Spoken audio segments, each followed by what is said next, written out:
Good morning, afternoon and night to who might be watching this video. My name is Rafael Bezerra and welcome to my channel. In this review I'm going to talk about the film Senso from 1954, directed by one of the best directors in the history of cinema, Luchino Visconti.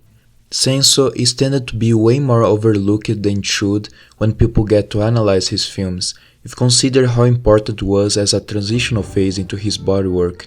Visconti had made only 3 movies previously to this one: his debut Obssessione from 1943, Terra Trema from 1947, and Belissima from 1951. Now, if you are acquainted with the cinematic movement, the Italian neorealism, you might note that alongside with directors such as Vittorio De Sica and Roberto Rossellini, Luchino Visconti also had a certain importance with fewer films. Obssessione raised debates over if it was or not the precursor of the movement, while Terra Trema totally sinks into neorealism, when depicting a poor village of fishermen using amateur actors. But with Belissima, Visconti already begins to drive away from the neorealism, when filming topics far from being social problems. And 3 years later with Senso, he passed over it. Senso announces his theatrical style that would be established in his late epic history piece, as in his magnus opus, the Leopard.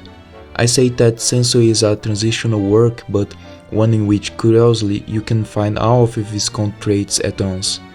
It is the opposite of the Italian neorealism, since the story happens far from the current reality in 1866, but at the same time it takes the essence of realism when it actually isn't a melodrama. This is the perfect example to argue that a film doesn't need to be over-dramatized and passionate simply because it portrayed something over a century ago. The story occurs during one of the most important passages of the history of Italy in 1866, their fight for unificating the country. All starts in a theater in Venice where Austrians and their opponents to their occupation, the Italians, find themselves there simultaneously. When the play ends, a manifestation leads to an argument between the leader of the resistance, Roberto Ursini, and the Austrian sympathizer, Tenente Franz Mahler. They challenge each other to a duel. However, Roberto, causing Countess Livia Ursini, doesn't want an unnecessary bloodshed over this silly fight and proceeds to the temptation of dissuade Franz, starting then a relation with him. In his previous films, Visconti filmed the poorer part of Italy, but here he completely shifts to the aristocracy. Maybe because he was an aristocrat himself. It's interesting to think that the Visconti family was or still is one of the oldest in Italy.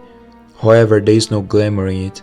The neorealist sense comes when we realize that every character of the film is completely ordinary and not less of a product of its time than anyone else. There is a graduative sense of decay and a feeling of change which seems to haunt everyone. Even though this was his first feature in colors, Visconti already knew how to display this decadence through the use of colors along the film. At the beginning in the theater, everything feels so bright and vivid, you can distinguish each person by the color of their uniform, but compare it with the final sequence which are way dark and grim. Even Venice at night appears to have some kind of macabre beauty, surrounded by mist. Visconti's high education in history and art is personified through the cinematography. Every single frame of the film seems like an individual painting. The final result of the accuracy of the scenario and costumes is a near perfection history piece, as if someone had traveled back in time to 1866 to then film it. But all this beauty is just an apparent one, as much as the love of the two protagonists. Countess Livia, perhaps a victim of an arranged marriage, develops an addiction on Franz. She is always aware of the risks, yet she cannot resist her passion.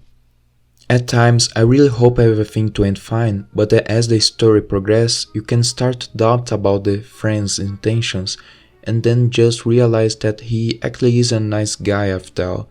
He might even have great honest ideas about war and so on, but in the end he doesn't have the guts to properly follow them himself, just as anyone else who is imperfect. And exactly when you think that the historical background was completely abandoned, giving place to the romance, a war explodes. The Battle of Plataea was one of the Italy's worst defeats to the Austrians and has an enormous importance, just as if the film was trying to remind them that one cannot run away from their own history. Their paths is at times determined by something out of their control, the course of the war. The soldiers get their delusion as much as Countess Livia. Her blindness leads her to enter enemy territory simply to go after friends. She finds someone who doesn't resemble any little the man that he appeared to be before. Following the tradition of Visconti sad endings, this has to be the wrongest one.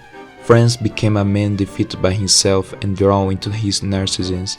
He cruelly attacks and humiliates the only person who helped him. And Livia gave up of everything she ever had, betrayed her ideals for a glimpse of hope of a better life. It's a devastating ending. At the beginning, I thought that the entire film would last only inside the theater, and I believed that was not that incorrect after all.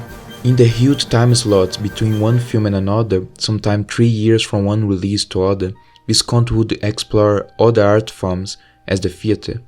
In films as Senso, this interest can be seen in the way in which characters moves as if on stage, with us being the public. At times, even the music is used as a conductor to the emotions, be it at the theater with a tension between the two sides of the war, or in the wide shots of Venice, capturing just two lost souls. Those were my thoughts on the film Senso from 1954. I hope you enjoyed. Remember to subscribe and to check my Letterboxd page in the description. See you in my next video.